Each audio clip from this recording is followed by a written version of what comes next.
مولاي صل وسلم دائما أبدا على حبيبك خير الخلق كلهم. اللہ کے محبوب علیہ الصلوۃ والسلام کچھ حکمتوں کے تحت خاموش تھے، ان کو ظاہر نہیں کرتے تھے، ان کی پردہ پوشی کرتے تھے، اور وہ یہ سمجھتے تھے کہ ہمارا پتہ ہی نہیں ہے، یہ تو نبی کی پردہ پوشی ہے کہ وہ تم کو پھر بھی ڈھانپ رہا ہے کہ شاید کبھی ان کے دل بدلے جائیں، جب بیٹھیں گے پاس آئیں گے تو ان کے دل تبدیل ہو جائیں۔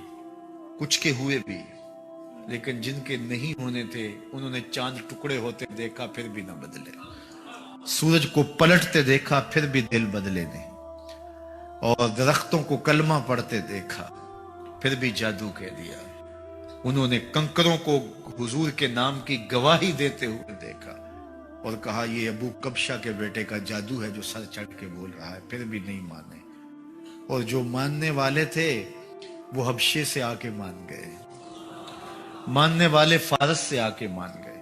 کول ہندیاں بھی کئیاں اپنا نہ جانیاں، کول ہندیاں بھی کئیاں اپنا نہ جانیاں، دل والے آکھیا دلدار آ گئے۔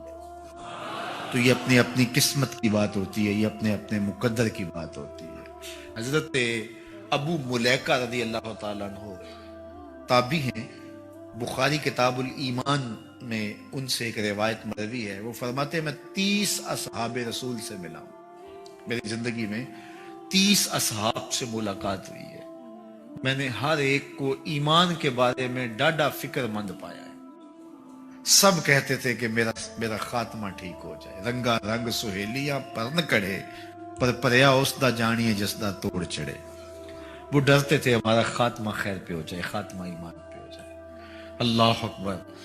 تو حضرت حذیفہ بن یمان کو حضور نے بتایا تھا کہ کون منافق ہے اور کون مومن ہے، صاحب و سر رسول اللہ، حضور کے رازدان۔ دجلہ کے کنارے پہ حضرت حذیفہ بن یمان کا مرقد انور تھا، حضرت سلمان فارسی رضی اللہ تعالیٰ عنہ کا بھی، حضرت جابر بن عبداللہ انصاری رضی اللہ تعالیٰ عنہ، ان 3 اصحاب کے مزار اکٹھے تھے۔ 1930 کے اندر یہ حاکم وقت کو خواب میں ملے کہ دریائے دجلہ کا پانی ہماری لہدوں میں داخل ہو گیا ہے، تو ہمیں یہاں سے منتقل کر دیا جائے۔ ایک دن خواب آیا، 2 دن خواب آئے، تیسرے دن جب خواب آیا تو اس نے مفتی شہر کو بلایا اور کہا کہ یہ خواب 3 دن سے مجھے آ رہا ہے، تو کہا کہ ٹھیک ہے، ان کی قبروں کو وہاں شفٹ کر دیا جائے، یہاں سے مدائن میں۔ تو وہاں سے پھر ان کی قبر کشائی کی گئی، ان 3 اصحاب کی۔ کہتے ہیں جب قبریں کھلی تو خوشبوؤں سے فضائیں بھر گئی۔ یہ 1930 کی کہانی ہے۔ مختلف ممالک کے حکمران بھی آئے اس موقع پر اور انہوں نے جی بھر کے زیارتیں کی، اور آج ان کے مزارات مدائن میں مرجع خلائق ہیں، اللہ کی مخلوق آتی ہے اور یہاں سے فیض لیتی ہے۔ میں حضرت حذیفہ بن یمان رضی اللہ تعالیٰ عنہ کی قبر پہ کھڑا تھا اور اللہ کی بارگاہ میں دعا مانگ رہا تھا، اللہ مجھے منافقت سے ہمیشہ کے لیے محفوظ کرنا، اور آپ کے لیے بھی یہ دعا مانگتا ہوں کہ اللہ ہمیں نفاق کے مرض سے محفوظ فرمائے، ہمیں کھرا اور سچا مسلمان بنائے۔ عمل میں کمزور ضرور ہیں ہم، لیکن ہمارے اندر کوئی نفاق نہ پلنے اور منافقت نہ آنے پائے اور کوئی راہ نہ پا جائے نفاق۔ اللہ ہمیں خیر عطا کرے اور رحمتوں سے نوازے۔ تو حضرت عمر کی آرزو تھی کہ حضور کہیں منافقین کو نکال دینا کہیں، چونکہ ایسا ہوتا تھا کہ کبھی منافق آپس میں بات کرتے کہ یہ آسمان کی خبریں دیتے ہیں، ہمارا پتہ ہی نہیں، ہم اندر رہتے ہیں، یہ تو پردہ پوش رسول ہیں کہ تمہارا پردہ رکھا ہوا ہے اور تم اعتراض ان پہ کر رہے ہو۔ ایک دن ایسا ہوا کہ حضرت عمر نماز پڑھنے کے لیے آئے تو دیکھا کہ لوگ باہر جا رہے ہیں، تو انہیں بڑے پریشانی ہوئی اور کہ میری نماز رہ گئی، جماعت رہ گئی۔ تو ایک صحابی کھڑے تھے دروازے پہ، تو جو ہی حضرت عمر قریب آئے تیزی سے چلتے ہوئے تو کہا عمر مبارک ہو، کہا مبارک کس بات کی؟ میری جماعت رہ گئی اور تم مجھے مبارک دے رہے ہو۔ کہا جماعت تو بھی ہونے کو ہے۔ تو کہا پھر یہ لوگ کیوں جا رہے ہیں؟ کہا وہ تمہاری آرزو پوری ہو گئی۔ کہا کیا مطلب؟ کہا حضور نے نام لے لے کے منافقوں کو مسجد سے نکال دیا۔ حضور علیہ الصلوۃ والسلام ممبر پہ جلوہ فراز ہوئے، فرمایا اخرج فلاں ابن فلاں من المسجد انت منافق، فلاں ابن فلاں مسجد سے دفع ہو جا، تو بھی منافق ہے، تو بھی منافق ہے، تو بھی منافق۔ 300 منافقوں کو حضور نے مسجد نبوی سے یوں نکال دی۔ منافق الگ ہو گئے، مومن الگ ہو گئے، خبیث اور طیب الگ الگ کر دیے گئے۔ اللہ تعالیٰ جل شانہ نے اپنے محبوب علیہ الصلوۃ والسلام کو جب تک حکمت تھی اس امر سے منع کیا، اور جب حکمت تھی کہ ان کو نکال دیا جائے تو پھر منافق اور مسلمان الگ الگ کر دیے گئے۔ منافق بدترین مخلوق ہے اور جہنم کے سب سے نچلے درجے میں آگ میں جونسا جائے گا، جلایا جائے گا، کیونکہ یہ دو رخ رکھنے والا ہے، دو منہ رکھنے والا ہے۔ اسلام کو بڑی تکلیفیں پہنچائیں منافقین نے۔ یہ مسجد قباء کے مقابلے میں باقاعدہ مسجد درار کے نام سے انہوں نے ایک کوٹھا بنا لیا، اور کیوں بنایا؟ کہ مسجد قباء کا رش توڑا جائے۔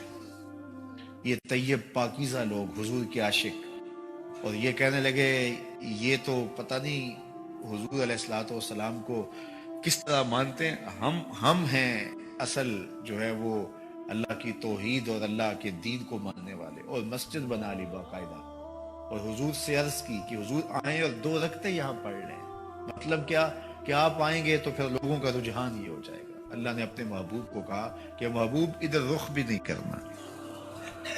پھر اس کو توڑا گیا اور آگ لگا کے جلایا گیا مسجد درار کو۔ وہ مسجد نہیں ہے، فرمایا یہ محاربت کی جگہ ہے، یہ لڑائی کی جگہ ہے، اسلام میں تفریق کی جگہ ہے۔ تو مومن سچا ہوتا ہے۔ منافق کی یہ علامت ہے کہ منافق جب بولتا ہے جھوٹ بولتا ہے، اس کی زندگی میں کثرت کے ساتھ جھوٹ ہے۔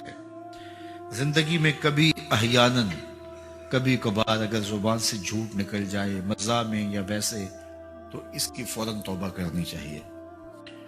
جب کوئی شخص جھوٹ بولتا ہے اس کے منہ سے بدبو نکلتی ہے، اللہ کے فرشتے 1 میل دور تک چلے جاتے ہیں، رحمت کے فرشتے، اور اگر پھر بولتا ہے تو 1 میل اور چلے جاتے ہیں پیچھے۔ لوگ کہتے ہیں کہ ہمارا کاروبار خراب ہو گیا، گھر سے برکت اٹھ گئی، تو اس کا سبب یہ سمجھتے ہیں کسی نے تعویذ ڈال دیے۔ میاں جھوٹ چھوڑ دو، رحمت کے فرشتے نیڑے آ جائیں گے، تمہارے گھروں کے دور چلے گئے۔ تم نے گھر میں تعویذ باندھ دیا، گھر میں ہنڈیا بھی الٹی لٹکا دی، تم نے جو ہے وہ بتیاں بھی جلائیں گھر میں، تم نے بڑا کچھ کیا لیکن جھوٹ نہیں چھوڑا۔ تمہاری بتیاں جلانے سے، تعویذ لٹکانے سے فرشتے واپس نہیں آئیں گے۔ فرشتے واپس تب آئیں گے جب جھوٹ چھوڑو گے۔ تو جھوٹ چھوڑو، رحمت کے فرشتے نیڑے آ گئے تو رحمتیں برسنا شروع ہو جائیں گی۔ تو ہم اور سب بیماری اور ہے، علاج اور کر رہے ہیں۔ کچھ لوگوں کا تو کام ہی جب بھی کوئی مشکل بنی تعویذ لینے دوڑ پڑتے ہیں، اور بابا بھی کہتا ہے چنگا ہو گیا تو آ گیا، ورنہ چل جانا سی تعویذ۔ کیونکہ اگر وہ یہ نہ بتائے تو اس کا تو کاروبار ختم ہو گیا، وہ تو بیٹھا اسی کام کے لیے ہے۔ اس نے تو جو ہے وہ کارٹن جو ہے وہ رات فوٹو سٹیٹ کروا کے رکھے ہوئے، 10 اس کو دینے، 15 اس کو دینے، وہ تو کام ہی یہ کرتا ہے۔ اور وہ کہے کہ نہیں بابا تیرے گھر میں جھوٹ ہے، تیرے رزق میں ملاوٹ ہے، تیرے گھر میں تو نماز نہیں پڑھتا، تو سجدہ ریز نہیں ہوتا، تیرے یہ خرابیاں، تو میرے بابے کے پاس کسی نے کیا لینے آنا ہے؟ جب مشکل ہوگی تو مسلح پہ سر جھکائے گا، بابا تو بھوکا مر جائے گا۔ اس لیے بابا کہتا چنگا ہو گیا تو آیا ویلے سر آ گیا، نہیں تو یہ چل جاتے، تبھی طرح کچھ لینا ہی نہیں تھا۔ پھر مریض بن جائے، ہر اتوار کو بابے کے در پہ حاضری دینی پڑتی ہے۔ چھوڑو بابوں کو، اللہ کی چوکھٹ پہ آ جاؤ۔ 5 گانا نماز یہ شعار زندگی بنا لو، دیکھنا گھر میں برکتیں اتریں گی۔ جھوٹ نہ بولو، فرشتے رحمت کے نیڑے آ جائیں گے۔ ہر بار جھوٹ بولیں گے 1 میل 1 میل 1 میل 1 میل، ذرا سوچے نا، ہر بندہ یہاں بیٹھے سوچے ہمارے فرشتے کتنے کو دور ہو چکے ہوں گے۔ کسی کے 60 کلومیٹر دور، کسی کے ہزاروں میل دور، سویر سے لے کر جھوٹ ہی جھوٹ روز کتنا اور پیچھے دھکیل دیتے ہیں۔ پچھلے سارے گناہوں سے توبہ کرو، کریم وہ اتنا ہے، فرشتوں کو حکم کرے گا واپس جاؤ، اس کے گھر کے اوپر اپنے پر ڈال دو۔ یا اللہ اس نے تو بدبو دی اور ہم یہاں تک آئے، کہا توبہ کر دیا، اس گھر میں خوشبوؤں کے بسیرے ہو گئے۔ تو جھوٹ سے توبہ کرو، یہ علامت ہے نفاق کی۔ تھوڑی سی تکلیف ہوتی ہے، جو بندہ عادی جھوٹ ہوتا ہے اس کے لیے وہ چسکا لگ گیا ہوتا ہے نا جھوٹ بولنے کا، نشہ لگ جائے کسی کو تو نشہ اتنی جلدی چھوٹتا تو نہیں ہے، حالانکہ وہ خود بھی جان رہا ہوتا ہے کہ برا ہے۔ گھر کے برتن بیچ دیتے ہیں نشے والے، لیکن اس کے باوجود چھوٹتا نہیں ہے۔ لیکن جو ہے وہ کوشش کر کے جب چھوڑ لیں گے، سچی توبہ جب انسان اپنے دل سے کرتا ہے تو آسان ہو جاتا ہے۔ سچ میں طمانیت ہے اور جھوٹ میں جو ہے وہ ریبہ فرمایا گیا، جھوٹ کے اندر بے چینی ہے، اضطراب ہے، اندر کی بے قراری ہے۔ اس لیے سچائی کی طرف آؤ۔ یہ منافق کی علامت ہے کہ جب وہ بولتا ہے جھوٹ بولتا ہے۔ دوسرا ارشاد فرمایا وَإِذَا وَعَدَ أَخْلَفَ، جب وہ وعدہ کرتا ہے تو وعدہ خلافی کرتا ہے۔ یہ منافق کی علامت ہے کہ وہ وعدہ پورا نہیں کرتا۔ میرے حضور کسی سے وعدہ کرتے ہیں کہ تیرے آنے تک یہاں کھڑا ہوں، اور وہ جا کے بھول جاتا ہے۔ میرے حضور 3 دن کھڑے رہتے ہیں، حاجات ضروریہ کے لیے جاتے ہیں، پھر آ کے کھڑے ہو جاتے ہیں۔ 3 دن کے بعد اچانک وہاں سے گزرا، دیکھا تو حضور کھڑے ہیں۔ بڑی شرمندگی ہوئی، ڈرتا ہوا آگے بڑھا، صرف اتنا کہا یار تو نے مشقت میں ڈال دیا۔ 3 دن تک میرے حضور کھڑے، اور میں کہتا ہوں وہ تو 3 دن بعد واپس آ گیا۔ وہ نہ آتا 3 سال بھی کھڑا رہنا ہوتا، میرے حضور کھڑے رہتے کہ میں نے اس سے وعدہ کیا ہوا۔ اور میں اور آپ دیکھیں کہ ہم کہاں کھڑے ہیں۔ ہم کسی سے وعدہ کریں، ہم خود وعدہ کرتے ہیں تمہیں 6 ماہ کے بعد پیسے دیں گے، وہ بیچارہ 6 ماہ کے بعد بھی جو ہے وہ 1 ماہ اور اوپر گزار لیتا ہے کہ چلو کوئی بات نہیں ہے، اور ہم اس کی موت کی دعا کر رہے ہیں یا اللہ فوت ہی ہو جائے تو اچھی بات ہے۔ تو پھر ہم کہیں کہ اللہ کی رحمتیں ہمیں نصیب ہوں، یار وعدہ کیا ہے اپنا تن بھی بیچ کے دینا پڑے تو دیں، جو وعدہ کیا ہے جہاں کھڑے ہوئے ہیں وہاں کھڑے رہیں گے، چاہے اس کی کتنی بھی اذیت ہمیں کیوں نہ سہنی پڑے۔ جب وعدہ کیا ہے تو پھر اس کو پورا کرو، اللہ تمہیں برکت دے گا۔ اس وعدہ کے پورا کرنے سے اللہ تمہیں اپنی رحمت۔ یہ رویے نفاق کے ہیں کہ جب وعدہ کرے تو اس کو پورا نہ کرے۔